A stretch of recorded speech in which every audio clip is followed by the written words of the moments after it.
Hey guys, and welcome to another Factorio Friday Facts discussion, Friday Facts 208, and today they discuss tips and tricks improvements as well as a little bit of modding stuff and a bit of a suggestion to modders actually. So this is written by Kovrex and Clonin. This first part is by Kovrex. So let's try to unify the crafting categories, and this is in relation to mostly mods. So he goes on to say, as we were discussing the GUI UX rewrite, which is going to be covered in detail in the future Friday Facts, that should be exciting. We came across the crafting categories implementation. We have 4 in base game, but with a few mods, it can go up to 20 plus, which is quite hard to manage in a GUI that is still practical and looks nice.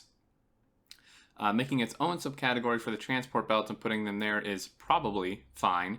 But if it is done this way, this is 5dim code down here, I believe. It only moves the vanilla transport belts there. However, if some other mods add transport belts, it will stay in the old category, making it all messy. So this is kind of just an example. Again, I think this is the 5dim mods code for this. So this is kind of how this looks, and then this is a typical situation where the fact that our data definition is done in a scripting language can be taken advantage of. We can just replace the previous code by more generic variant. So then this is, I believe, what they're suggesting in terms of arranging like items from mods and trying to put them all in the same place is, it says here, assuming the name of the entity is the same as the name of the recipe, it can be solved more precisely like this. And then the code goes through all the recipes, and whenever its result is a transport belt, it is moved to the correct category. This way, all the possible other transport belts added by other mods will go there and my change of category doesn't actually make more problem than it solves. This is a shout out to the mod devs, so they try to be reasonable with the crafting category, so it doesn't happen that often that something 1, something 2, something 3 is in one place, but then something 4 is in a different place.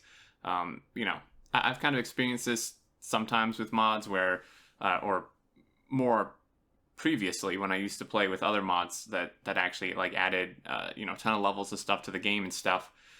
Where this would happen, where one mod would add some belts or something, and then another mod would add some more belts, but they're in like 2 different categories, or sometimes in like 3 different categories that aren't even with the vanilla category. So hopefully this kind of fixes this, and if the mod developers kind of try to follow what he's suggesting as well, maybe that should help. So then we move on to the tips and tricks improvement, which is by Clonin.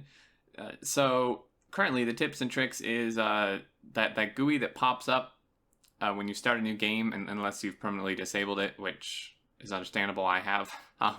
But it's not the like the orange introduction window. It's like the other.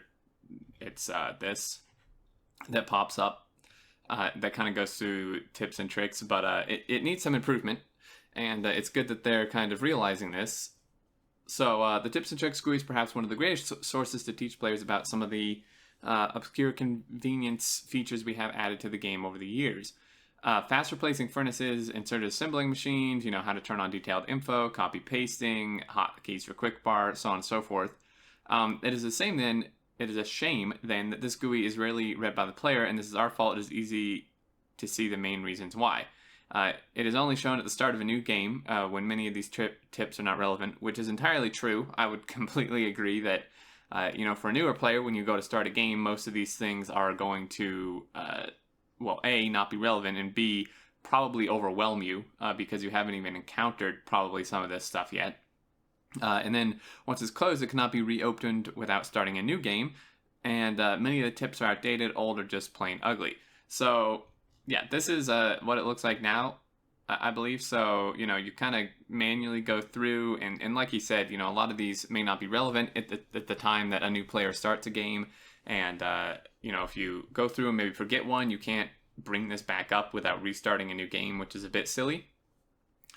So, he says, with this in mind, I set to correcting things as best I could.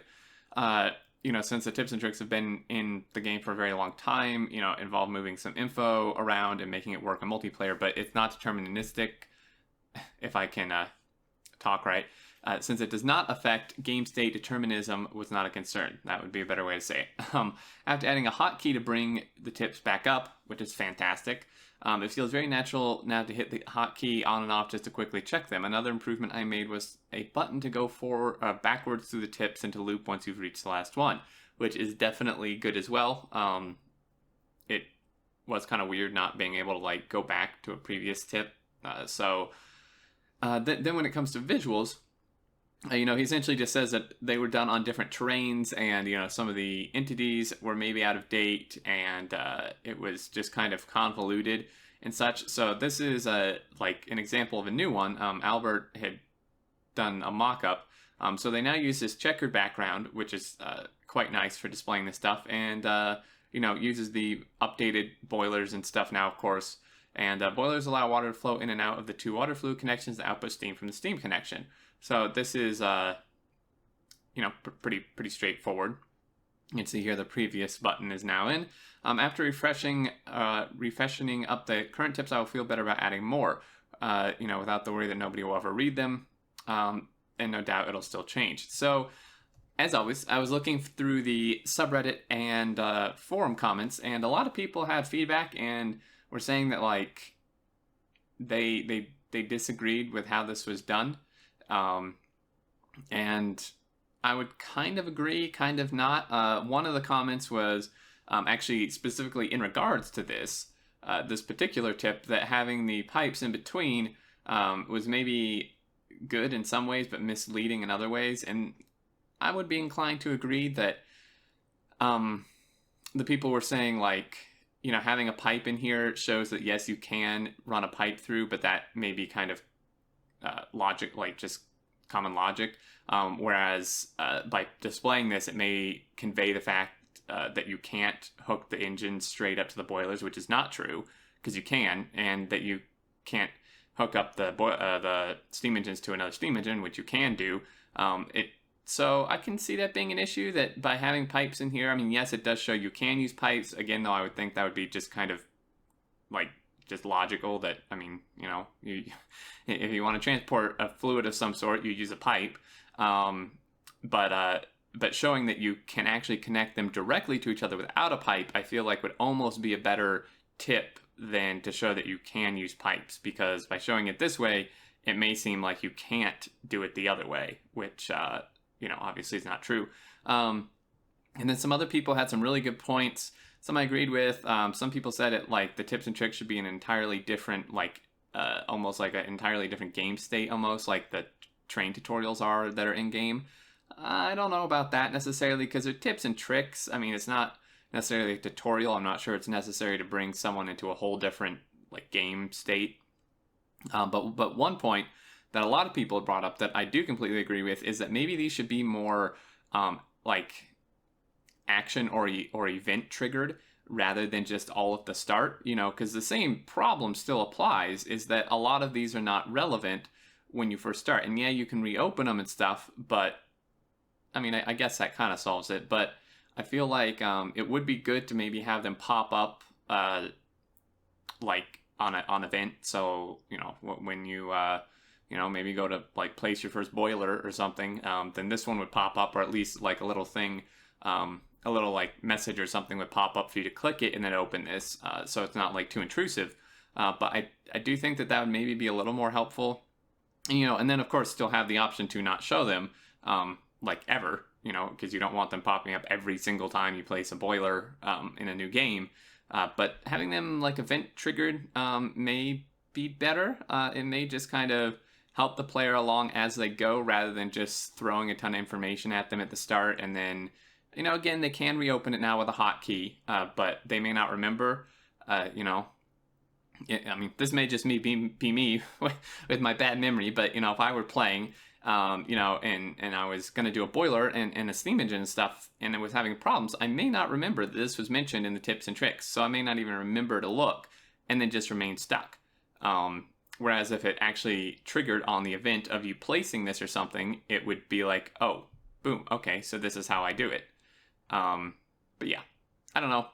Just some thoughts there. And then last, end of the guide. So back in 2016, before the Steam launch, we didn't really have a good online guide for the game. We had the wiki, but it was somewhat underdeveloped and not geared towards a new player to the game. So the guide was a perfect resource for us, and it has served our newer player base extremely well. So the guide, the official guide, is being taken down.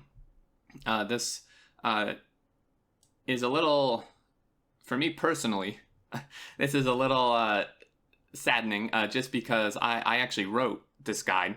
For those of you who don't know, I wrote the original guide, and then the developers took it over and maintained it for a while. I think through 0.13 or 0.12.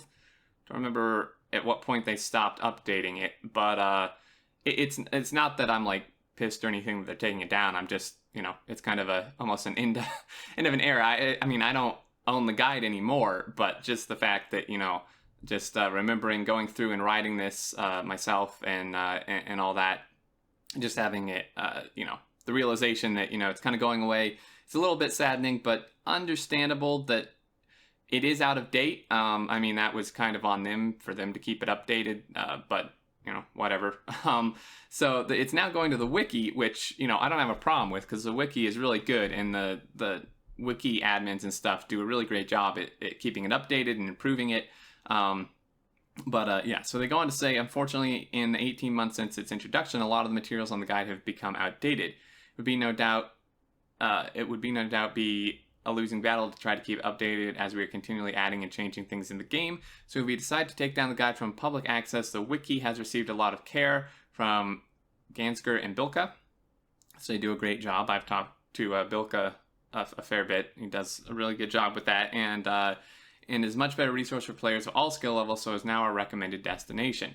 So yeah, official guide is going down. Some people make comments that maybe that it is a really good resource still for beginning players, even though some of it's out of date, and that maybe instead of taking it down completely, there should just be like a big warning header that some information is out of date, but concepts still apply.